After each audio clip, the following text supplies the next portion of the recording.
નમો ભગવતે વાસુદેવાય। અધ્યાય 25મો અને 26મો શેષની સ્થિતિ તથા નરકનું વર્ણન। હે રાજા, પાતાળની નીચે 30,000 યોજન દૂર શેષનારાયણ રહે છે, જેને સંકર્ષણ કહેવાય છે। એ શેષના મસ્તક ઉપર આ ભૂમંડળ સરસવના દાણાની માફક રહ્યું છે, જેના ચરણના નખોમાં પ્રણામ કરનારા નાગો પોતાના મુખોને જુએ છે।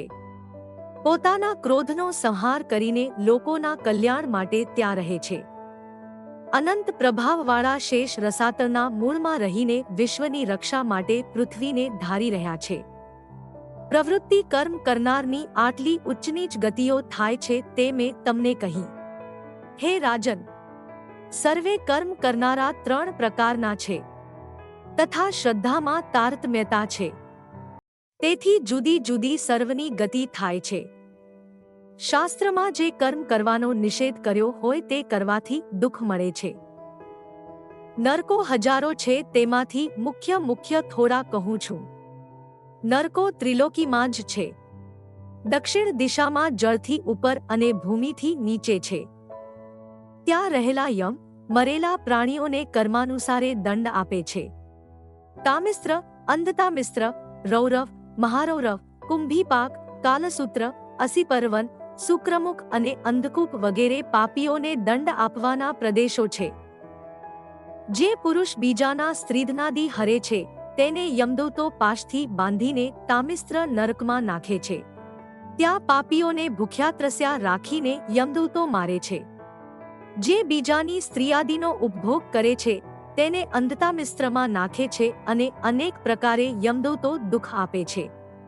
જે પ્રાણી હું અને મારું એમ માનીને પ્રાણીઓનો દ્રોહ કરીને કુટુંબને જ પોષે છે, તેને રૌરવ નરકમાં નાખે છે। પોતે મારેલા જે પ્રાણીઓ છે તે ત્યાં ક્રૂર બનીને મારનારના માંસને ખાય છે। કેવળ પેટભરા મનુષ્યો છે, તેને રૂરુ નામના પ્રાણીઓ ખાય છે। જે જીવતા પશુપક્ષીઓને રાંધે છે, તેને યમદૂતો તપાવેલા તેલની કડામાં નાખીને કુંભીપાક નરકમાં રાંધે છે।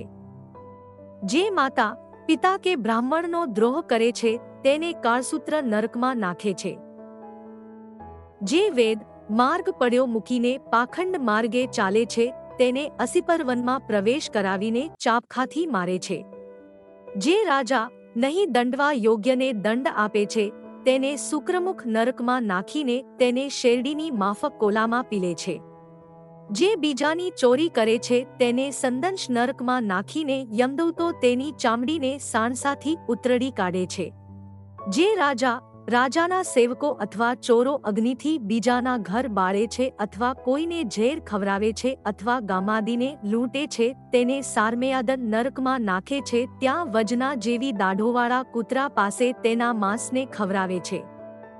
જે ખોટી સાક્ષી પૂરે છે, તેને પર્વત ઉપરથી પાડે છે। હે રાજા, યમપુરીમાં પાપીઓને દંડ આપવા માટે હજારો નરકો છે। ધર્માત્મા પુરુષો સ્વર્ગમાં જાય છે। ધર્મ અને અધર્મ મિશ્રિત કર્મ કરનારા આ મૃત્યુ લોકમાં આવે છે। ભગવાનના ભક્તો ભગવાનના ધામમાં જાય છે, તે વાત દ્વિતીય સ્કંધમાં કહી છે। 14 લોકરૂપ આ બ્રહ્માંડ તે ભગવાનનું સ્થૂળરૂપ છે। સ્થૂળરૂપમાંથી ધીરે ધીરે પરમાત્માના સૂક્ષ્મરૂપમાં મનને લઈ જવું। 5મા સ્કંધનો 25મો અને 26મો અધ્યાય સંપૂર્ણ।